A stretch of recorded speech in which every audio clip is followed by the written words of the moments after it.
नमस्कार। प्रारंभ पर आप सभी का स्वागत। मैं अवनीश। दर्शकों, राहुल गांधी और सोनिया गांधी की कांग्रेस अब ये तय मान चुकी है कि वो नरेंद्र मोदी की भारतीय जनता पार्टी उनके संगठन से चुनाव में नहीं जीत सकते। और ये ऐसा नहीं है कि कोई कयासबाजी। अगर आप खुद राहुल गांधी की परफॉर्मेंस देख लें तो उनके इलेक्शन जीतने की कुल परफॉर्मेंस उनकी अपनी एक सीट पर सांसद चुने जाने के ज्यादा नहीं कही जाएगी। और 2019 के लोकसभा चुनाव में तो अमेठी से हारने के बाद उन्होंने उस पर भी बट्टा लगा दिया, सवाल खड़ा कर दिया कि वो अपनी सीट भी निकालने के काबिल हैं कि नहीं। ऐसे में अब राहुल गांधी और उनकी कांग्रेस और उनकी इकोसिस्टम ने एक नया नैरेटिव गढ़ना शुरू किया है, जो कि पहले ईवीएम खराब है उसके नाम से जाना जाता था, और अब वो कहने लगे हैं कि नहीं साहब, इलेक्शन कमीशन नरेंद्र मोदी को चुनाव जिता रहा है और हमें चुनाव हरा रहा है। वोट चोरी नाम की एक फर्जी फिल्म, उसकी अवधारणा पूरे देश में बेचने की तैयारी हो रही है राहुल गांधी और उनके इकोसिस्टम द्वारा। लेकिन क्या 1947 से इस देश में तब तक जब तक ईवीएम नहीं आया, या ये कह लीजिए 2014 तक जब ईवीएम के जरिए भी उनकी सरकार बनती रही, वोट चोरी क्या वाकई होती थी? जरा इसकी पड़ताल करेंगे। आज हमारे साथ प्रारब्ध के इस मंच पर पहली बार बातचीत के लिए हैं परख सक्सेना जी। परख सक्सेना जी एक वर्किंग प्रोफेशनल हैं, लेकिन उसी के साथ सोशल मीडिया पर बहुत तथ्यपरक और सबूतों के साथ, अध्ययन के साथ, पड़ताल के साथ, आधारों के साथ लगातार लिखते हैं। हर विषय पर लिखते हैं, जियो पॉलिटिकल से लेके और भारतीय राजनीति तक। परख जी, बहुत बहुत स्वागत आपका। नमस्कार। धन्यवाद अवनीश जी। ये वोट चोरी का क्या कहानी है, और क्या इस बहाने आज जब वर्तमान में राहुल गांधी वोट चोरी नाम की एक अवधारणा को जन्म देने पर उतारू हैं, कांग्रेस के इतिहास में हम जाएं तो कहीं वोट चोरी आपको दिखाई देती है? सर, सबसे पहले तो मैं कहूँगा, अगर आपने कांग्रेस के इतिहास की बात कर दी है वोट चोरी को लेकर, सबसे पहले तो आपने जो इंट्रोडक्शन में कहा, पहले वो ईवीएम चोरी की बात करते थे, अब लिस्ट की बात करने लगे। तो अब इसमें एक चीज तो साफ हो गई है, ये जो पूरी कहानी है तथ्यों से परे और काल्पनिक, यदि मैं दो शब्दों में परिभाषित करना चाहूँ तो ये सबसे पहले इसके लिए एक टर्म रहेगी। एंड सेकेंड चीज, आपने अगर कांग्रेस के इतिहास की बात कही है तो मैं ये कहूंगा, शायद वोट चोरी हम नहीं कह सकते कि कांग्रेस के समय हुई है, उसे कहा जाएगा वोट डकैती। आपको कुछ एक बड़ा उसके लिए शब्द ढूंढना पड़ेगा, चोरी शब्द बहुत छोटा हो जाता है फिर उस केस में। तो यदि आप शुरू से देखें, नेहरू जी के प्रधानमंत्री बनने की यदि आप कहानी देखें, सबको पता है पटेल जी को कितने वोट थे, नेहरू जी को कितने वोट थे उसके समय। मतलब जो डिफरेंस था वो कई गुना में था, 12-1 का डिफरेंस, इतना बड़ा डिफरेंस, उसके बावजूद नेहरू जी बने। सबसे पहली वोट चोरी तो वहीं हो गई। दरअसल देखा जाए तो लोकतंत्र में, जो लोकतंत्र का हमारी मूल संरचना है वोटिंग को लेकर, उसमें तथ्य ये है कि प्रेजेंटेशन होनी चाहिए। यदि जनता है, जनता अपने चुने हुए लोगों को भेज रही है, उनकी एक प्रेजेंटेशन, फिर वो लोग किसी को सिलेक्ट कर रहे हैं, सो वो जनता का ध्यान रख के कि जनता किसे ज्यादा चाहती है, उसके अकॉर्डिंग वो अपना नेता चुनेंगे। 1947 में भी यही बात होनी चाहिए थी कि जो जनता के चुने हुए लोग थे, उस समय अंतरिम चुनाव हुआ करते थे, 1946 और 37 दो ही बार हुए हैं ये दो चुनाव अंग्रेजों के पहले। तो जो नेता हमने चुन के भेजे थे जनता ने, उन्होंने सरदार पटेल को चुन लिया था, लेकिन बन गए नेहरू जी हमारे। तो शुरुआत तो देखा जाए तो देश आजाद नहीं हुआ उससे पहले वोट चोरी की शुरुआत हो चुकी थी यहाँ पर ही। तो इसके आगे अब यदि आप और आगे बढ़ते हैं, अभी राहुल गांधी बात कर रहे हैं कि इंडी गठबंधन उन्होंने एक बनाया हुआ है। इंडी गठबंधन में उनके ही साथ जो पार्टियां हैं, उसमें से एक बिहार की पार्टी है जिस पर जंगल राज के आरोप हैं। अब ये आपको ही पता है 1990 से 2005 तक क्या किस प्रकार से बिहार में चुनाव हुआ करते थे। मैं आपको 2005 के ही उदाहरण दे देता हूँ। शहाबुद्दीन जिस सीट से हारे थे चुनाव, उस सीट पर जेडीयू का जो नेता जीता था, उस पर हमले हुए थे। जेडीयू के 17 कार्यकर्ता मार दिए गए थे उस समय ही। और सबसे पहली बात तो जो सिवान की सीट थी, उस पर 2 बार तो चुनाव रद्द किए गए, तीसरी बार में और चुनाव हो पाए क्योंकि लूटे जा रहे थे बैलेट पेपर। आज वही लोकतंत्र के मसीहा उन्हीं लूटने वालों के साथ आकर बोल रहे कि वोटों की लूट हो रही है। तो यहाँ आप यहाँ पर एक डॉट कनेक्ट होता है कि किस तरह से चीज़ों को मैनिपुलेट करके, और वो आपने सही कहा था, एक्चुअली ये मन ही मन मान चुके हैं कि अब चुनाव से तो हम नहीं जीत सकते। जो लोकतांत्रिक ढंग है, क्योंकि मोदी जी की यदि आप अप्रूवल रेटिंग देखो, 2014 में वो 64% थी, आज 75% हो चुकी है। तो आइडियली होता ये है, डेमोक्रेसीज में रेटिंग डाउन होती है, क्योंकि आपके अगेंस्ट एंटी इनकम्बेंसी बन रही होती है, सत्ता विरोधी लहर एक बन रही होती है। पर इस केस में यहाँ पर राहुल गांधी के साथ वो वाली प्रॉब्लम बहुत बड़ी, यहाँ पे मोदी जी की अप्रूवल रेटिंग उल्टा बढ़ती जा रही है। यहाँ तक कि 2024 के समय इन्होंने कहा था, सीटें थोड़ी कम हो गई थी, तो कि भाई अब तो हमने क्या जवाब था वो, कि प्रधानमंत्री जी के प्रति जो विश्वसनीयता थी जनता की, वो हमने समाप्त कर दी है। लेकिन वो हुआ ये कि पहले जहाँ 72% की अप्रूवल रेटिंग थी, वो भी 3% और ऊपर बढ़ गई 24 के बाद। तो अब ये इन्हें समझ में आ गया है कि धीरे धीरे कुछ सफलता मिल नहीं रही है। बिहार में इन्होंने अभी कुछ टाइम पहले एक रैली करने की कोशिश की थी, तो वो आपको पता है, उन्हें अपने ही कार्यकर्ता को सस्पेंड करना पड़ा था, क्योंकि वो भीड़ नहीं जुटा पाया इनके लिए। तो आप इससे अंदाजा लगा लो, राहुल गांधी को भीड़ जुटाने के लिए कार्यकर्ताओं पर आश्वस्त रहना पड़ रहा है कि भाई कैसे ही 50, 100, 500 रुपए देकर लोगों को लेकर आओ भीड़ में। तो ये अभी मतलब बहुत, आई थिंक मतलब लोकतंत्र के इतिहास में, इसमें मैं सारे लोकतंत्र काउंट कर रहा हूँ, American, European, Japanese, Australian, Indian, सारे जो जो एक्चुअल डेमोक्रेसीज हैं, नहीं तो पाकिस्तान भी डेमोक्रेसी है कहने को तो, बट जो एक्चुअल डेमोक्रेसी है, मैं उनकी बात कर रहा हूँ। उसमें यदि विपक्ष में सबसे बुरी हालत यदि किसी पार्टी की हुई है, तो वो पहले मुझे लगता था कनाडा की कंजर्वेटिव पार्टी की हालत शायद सबसे खराब है, क्योंकि वो भी तीसरी बार हारे हैं। लेकिन फिर भी वो लोग कहीं ना कहीं बाउंस बैक कर रहे हैं, फाइट बैक कर रहे हैं, वो मुद्दे उठा रहे हैं वो जनता के। लेकिन सबसे वर्स्ट कंडीशन में यदि कोई पार्टी है इस समय, तो वो कांग्रेस पार्टी है, जिसकी इस समय जीरो तो नहीं कहूंगा, 1 या 2%, क्योंकि थोड़े बहुत क्या कहना चाहिए, अंध समर्थक हर तरफ होते हैं, आज थोड़ी सी मॉडरेट भाषा में कहूँ तो वो बस वो 1-2% जो है, वही इनके साथ है। और थोड़ा सा विवादित लगेगा आपको, बट मैं बता देता हूँ, अभी दिल्ली में इन्होंने रैली की थी, यहाँ पर लुटियंस दिल्ली में इन्होंने रैली की थी। इनके समर्थन में दिल्ली की जो कॉमन जनता है, उसमें से कोई नहीं गया, साधारण जन वहां पर कोई मौजूद नहीं था। उस समय मौजूद वहां पर लोग हुए थे, उसी दिन रात को लोग इकट्ठे हुए थे स्ट्रेट डॉग्स के लिए, उनके लिए लोग रैलियां कर रहे थे, बट इनके लिए कोई नहीं आया था। तो ठीक है, मतलब आई थिंक ये शब्द हमें यूज नहीं करना चाहिए, बट स्थिति इतनी गई गुजरी है यहाँ पर। तो ये आप समझ सकते हो इसमें। अब यदि आप और इतिहास में इनके उतरना चाहें, तो सबसे पहली बात तो इंदिरा गांधी पर खुद कोर्ट के द्वारा नोटिस जारी हुआ था कि आपका 1971 के चुनाव में आपने धांधली की थी, आपको जेल जाना पड़ेगा, पद से इस्तीफा देना पड़ेगा। उसी रात इंदिरा गांधी आती है, इमरजेंसी लगा देती है, वो भी आंतरिक समस्या है। उस समय क्या आंतरिक समस्याएं थी? सिर्फ एक आंतरिक समस्या थी, जेपी मूवमेंट काफी ज्यादा तेजी से चल रहा था उस समय। ये इंदिरा गांधी की उस आंतरिक समस्या लगी, और वो राष्ट्रीय समस्या लगी, इतनी राष्ट्रीय कि उन्होंने पूरा विपक्ष उठा के जेल में भर दिया उस समय। और जितनी गैर कांग्रेसी सरकारें थी, वो सारी वहां पर रद्द कर दी गई।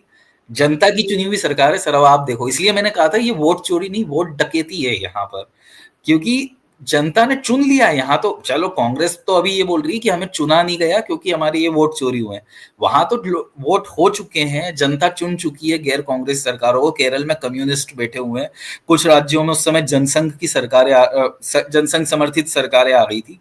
यहाँ तो जनता की चुनी हुई सरकारें थी, वो आपने सारी हटा दी, और सारी हटाकर अब आप बोल रहे हो कि आंतरिक समस्याएं हैं, देश का लोकतंत्र खतरे में। तो लोकतंत्र को लोकतंत्र मार के ही जीवित करना, कोई लॉजिक नहीं बैठ रहा है इस चीज में कहीं से भी। और सेम चीज उसके बाद उन्होंने 1979 में वापस करी। वो वापस सरकार में जब लौटी, उन्होंने फिर जितनी जनता की चुनी हुई सरकारें थी वो सारी गिराई उन्होंने उस समय वापस से। फिर उसके बाद सेम काम आप देखो तो नरसिम्हा राव जी ने किया, तो इन्होंने तो इलेक्टेड गवर्नमेंट्स गिराई है सारी की सारी। मतलब वोट चोरी तो बहुत, आप कह लो 50-100 किलोमीटर पीछे रह गया वो टॉपिक तो। और मैं उस पर भी आ रहा हूँ, वोट चोरी पर भी ऐसा नहीं वोट चोरी हुई नहीं है इनके समय। 1952, 57 और 62 तीनों चुनाव नेहरू जी, पंडित नेहरू के सानिध्य में लड़े थे इन्होंने, महात्मा गांधी की विरासत की बात लेकर लड़े थे। और तीनों ही चुनाव के यदि आप उस समय के समाचार पत्र देखो, आपको तीनों चुनाव में कभी ऐसा नहीं मिलेगा कि हाँ यहाँ पर बैलेट पेपर्स नहीं लूटे गए। नक्सलवादी जो इलाके थे वहां बराबर वो बैलेट पेपर्स लूटे गए। केरल में खुद उनके ही मुख्यमंत्री ने ये बात स्वीकार की थी कि यहाँ पे हमारे वोट कम है क्योंकि यहाँ पे बैलेट पेपर लूटे जा रहे हैं। तो ये तो उनके खुद के नेता आरोप लगा रहे हैं उनके ऊपर। फिर आते हैं आपके के कामराज। के कामराज ने एक नेहरू जी को उस समय चिट्ठी लिखी थी 1963 के समय। उन्होंने तमिलनाडु के मुख्यमंत्री पद से अपना इस्तीफा दिया था और उस समय उन्होंने एक बात कही थी कि क्या हो रहा है कि ये जो चुनाव हो रहे हैं इनमें, मैं 1962 के चुनाव के संदर्भ में उन्होंने ये बात कही थी कि ये जो चुनाव हो रहे हैं मुझे इसमें शक हो रहा है कि हमारी पार्टी के अंदर अंदरूनी टूट हो रही है इसमें काफी सारी। तो इस वजह से, और इन्होंने जवाब मांगा क्या अंदरूनी टूट, तो इन्होंने कहा कि ये ना 1962 में देखो ये एक चेन्नई सेंट्रल की उन्होंने जो विधानसभा थी उस समय उसका मुद्दा उठाया था। यहाँ पर हमारी जो वोट है वो काटे गए हैं, ठीक है, और काटे क्या गए हैं, वो बैलेट पेपर्स लूटे गए हैं वहां पर। अब ये चेन्नई की बात हो रही है, राजधानी है।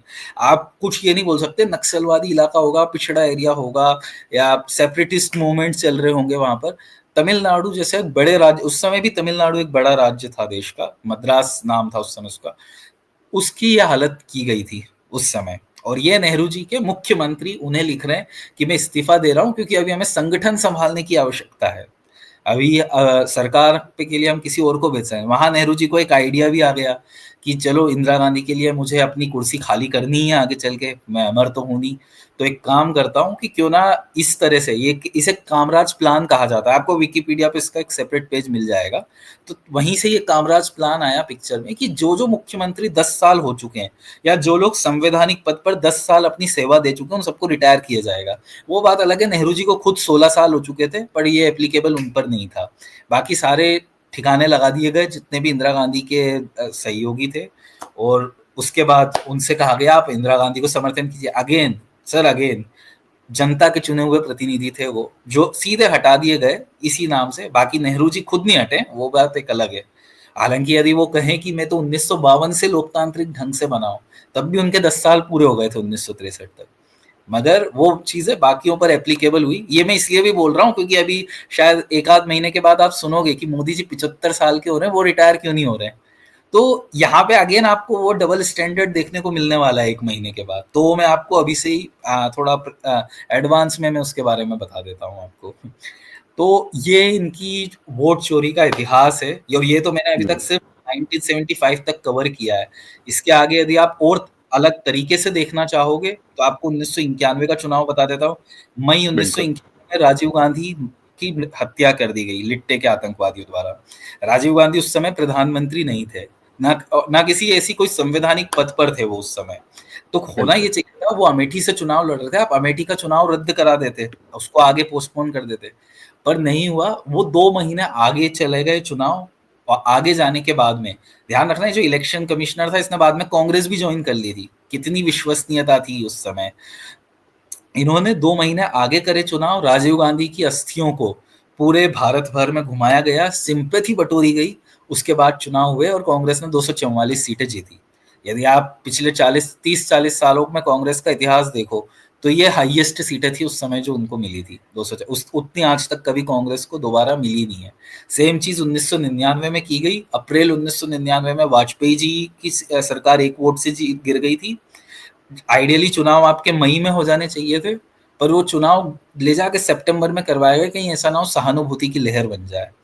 तो मैं इसे बोल रहा हूँ, वोट चोरी तो बहुत छोटा शब्द है। मतलब मतलब ये एक ऐसी बात है, कोई स्विस बैंक लूट के बैठा हुआ है, वो बोल रहा है भाई ये देखो ये एक पर्टिकुलर पार्टी घर में डाका डाल रही है।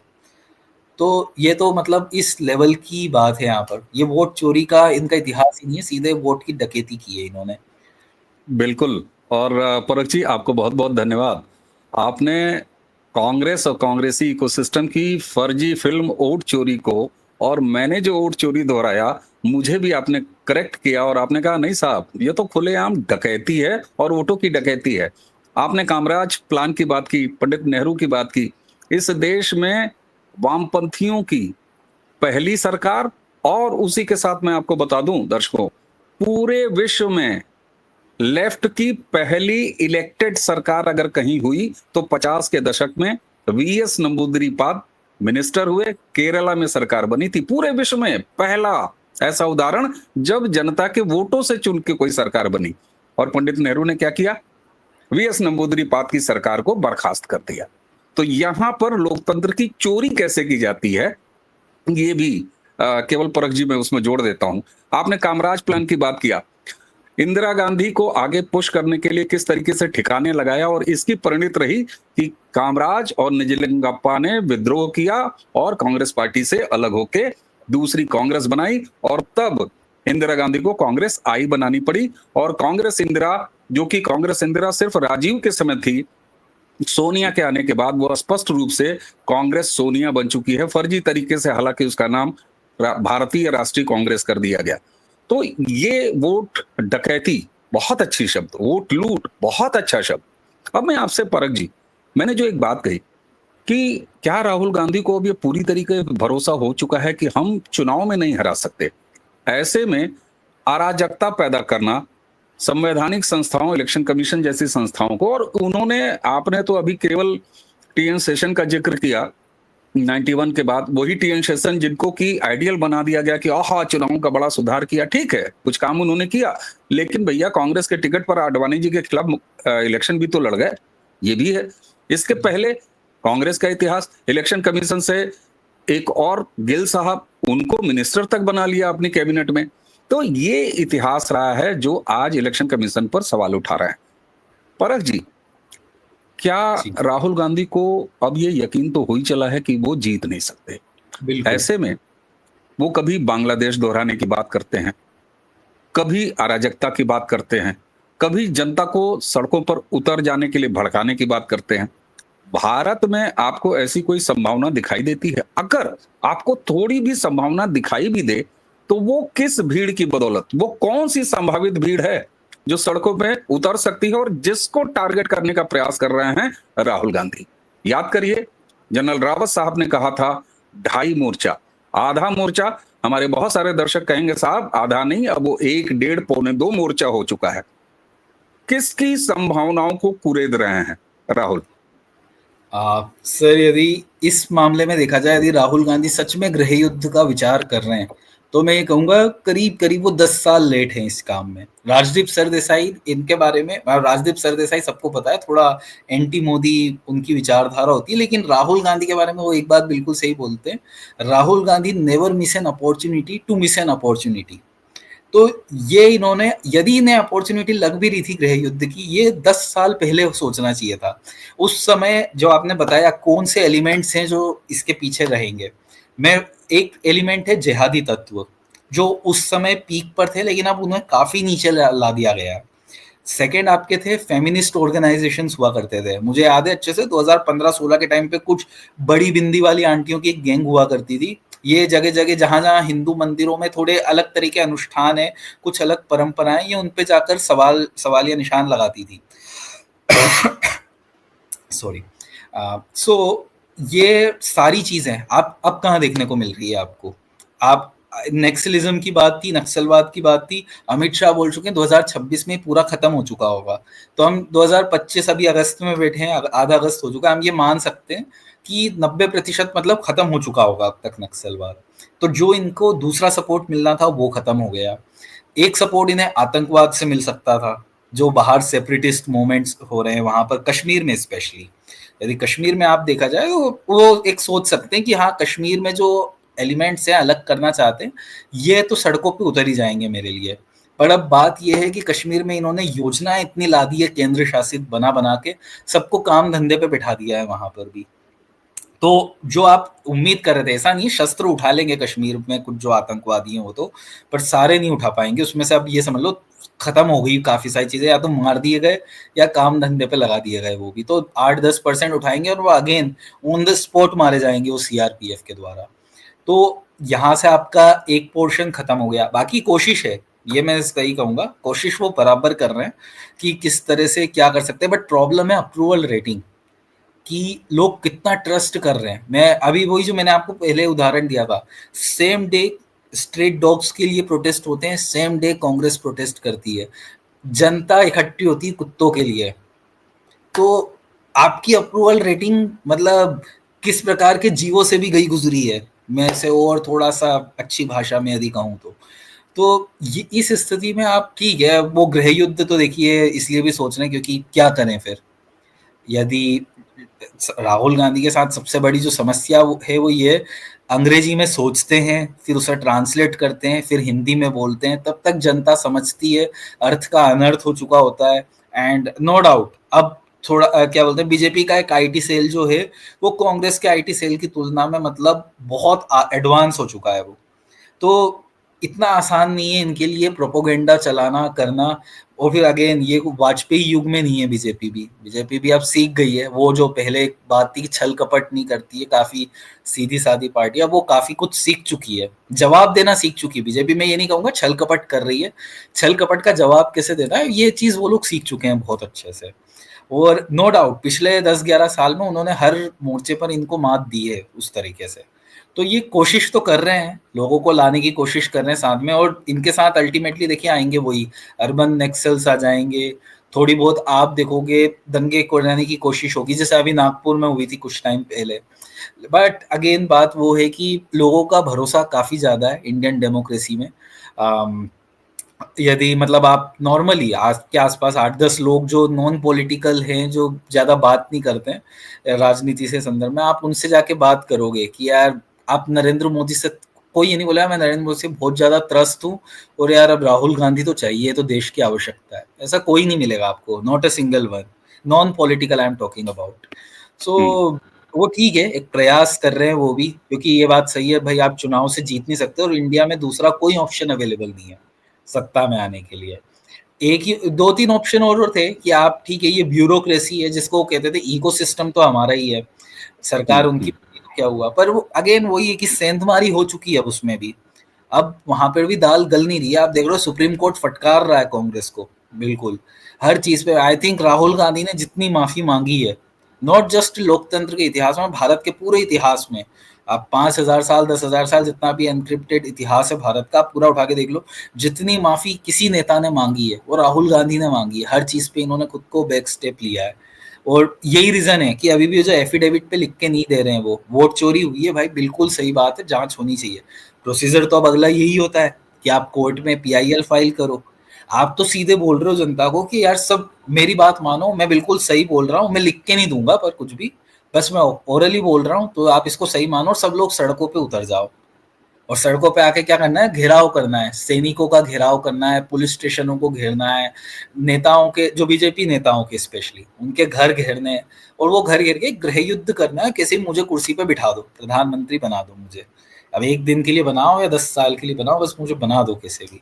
अब ये आप समझ रहे हो कितनी मैच्योर सी बात है ये नहीं हो सकता। मतलब बांग्लादेश में चीज हो सकती थी, बांग्लादेश में इसलिए हो सकती थी, सेना उनकी बहुत कमजोर है यार, चलो जहाँ पे जितने दर्शक है, मैं गारंटी से बोल रहा हूँ 10 में से 9 लोग नहीं जानते होंगे बांग्लादेश की खुफिया एजेंसी का नाम क्या है, जबकि राइट। भारत टॉप उसमें काउंट होती है, टॉप खुफिया एजेंसियों में काउंट हो रही है।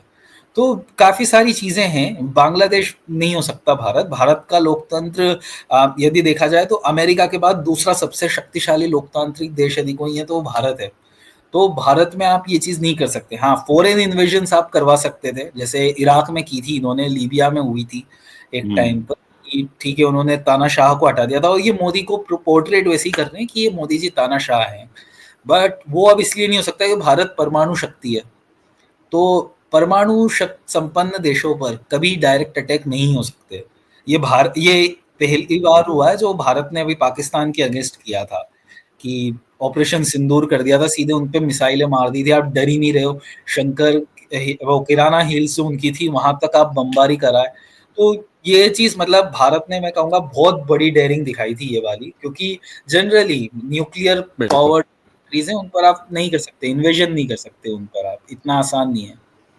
बिल्कुल बिल्कुल तो ठीक है। और एक चीज स्पष्ट है कि हमारी डेमोक्रेसी इतनी मैच्योर है और उसने इतने समय देखे हैं, अलग अलग प्रक्रियाएं देखी हैं, अलग अलग झंझावात देखे हैं, उसके बाद भी ये इंडियन डेमोक्रेसी है कि कभी एक राजवंश को, और मैं जब राजवंश कहता हूं परख जी, तो मैं इसी लोकतांत्रिक राजवंश जो कि पीएम बाई बर्थ अपने आप को समझते हैं राहुल गांधी, और ये बर्दाश्त नहीं कर पा रहे हैं कि यह देश बदल चुका है, 2014 से लगातार बदल रहा है। और यही वजह है कि लाल किले की प्राचीर से दर्शकों, जब प्रधानमंत्री ये कहते हैं तमाम और योजनाएं और अपनी उपलब्धियों को गिनाने के बाद, जो सबसे बड़ी योजना, जो इतना बड़ा विजन रखती है कि 2035 तक मिशन सुदर्शन, और मिशन सुदर्शन का जिक्र इसलिए मैं बार बार कर रहा हूं कि हमारे हॉस्पिटल्स, हमारे रेलवे स्टेशंस, हमारे और महत्वपूर्ण स्थान और यहां तक कि हमारे धार्मिक रिलीजियस स्थान भी सुरक्षित किए जाएंगे। न सिर्फ सुरक्षित किए जाएंगे किसी अटैक से बचने के लिए, बल्कि वो वापस अटैक करने के जी। पोजीशन में भी होंगे। तो ये तैयारी जिस नेता ने कर रखी हो और जिस देश का इतिहास हो, हमारी फौजों का इतिहास हो, हमारी सेना का इतिहास हो, वहां किसी बांग्लादेश दोहराए जाने के सपने देखना, भले वो किसी विदेशी ताकतों, किन्हीं विदेशी ताकतों के बल पर, तो राहुल गांधी और उनका इकोसिस्टम कम से कम ये समझ ले। और अगर राहुल गांधी को अपनी शक्ति कहीं खर्च करनी है तो अपने संगठन में खड़ा करें, बारिश से बचें, छाता प्रॉपर लगाएं, रेनकोट पहने, सर्दी जुकाम से बचें, बिल्कुल। ताकि अपने पार्टी के कार्यकर्ताओं में जान फूकें। पैरासीटामॉल खा के आप नरेंद्र मोदी से नहीं लड़ सकते। टी शर्ट पहन के जिस माचोइज्म को आप जीते हैं, उससे आप नरेंद्र मोदी से नहीं लड़ सकते। एक 70 साल प्लस का व्यक्ति भारत मां की सेवा कर रहा है और ये पूरा बिल्कुल। देश देख रहा है, और सिर्फ देख नहीं रहा, 2 उंगलियों से क्रांति भी कर रहा है। और परख जी, मैं 2 उंगलियों की क्रांति जब कहता हूं, 1 से 5 साल में एक बार लोकसभा या विधानसभा में हम जाते हैं, लोकतंत्र की स्याही यानी वो जी। नीले रंग की स्याही लगवाते हैं, और दूसरे हाथ से ईवीएम का बटन दबाते हैं, क्योंकि भारत का सनातनी, विश्व का सनातनी कभी अपने हाथों में पत्थर नहीं उठा सकता। हाँ, वो ईवीएम को दबाता है और एक पीं की आवाज से भारत द्रोहियों के हर सपने को तोड़ देता है। दर्शकों, हमें उम्मीद है कि परख जी के साथ ये पहली बातचीत आपको पसंद आई होगी। आपने महसूस किया होगा, युवा हैं, वर्किंग प्रोफेशनल हैं, लेकिन उसके बाद भी इतिहास के एक-एक तारीख, एक-एक घटनाओं, एक-एक तथ्यों के उल्लेख, इसीलिए मैंने कहा कि शोध परख लेखन ये करते हैं और बातचीत भी शोध परख करते हैं। तो परख जी के साथ लगातार अब प्रारब्ध के मंच पर मैं साधिकार चेष्टा करूंगा, निवेदन करूंगा इनसे, और इसी तरह अन्य विषयों पर भी परख जी के साथ हम बातचीत करते रहेंगे। परख जी, आज पहली बातचीत में सच बताऊं, आपको अब तक पढ़ने में आनंद आता था, आज आपसे बात करके भी बहुत आनंद आया। दर्शकों, इसी के साथ परख जी को लगातार फॉलो कीजिए, हौसला बढ़ाइए। फेसबुक पर भी जुड़े हैं, इनके फेसबुक प्रोफाइल का लिंक इस वीडियो के डिस्क्रिप्शन में आपको मिल जाएगा। तो आज की चर्चा अब यहीं समाप्त करते हैं। मुझे और परख जी दोनों को आज्ञा दीजिए। नमस्कार, जय जय श्री राम। जय श्री राम।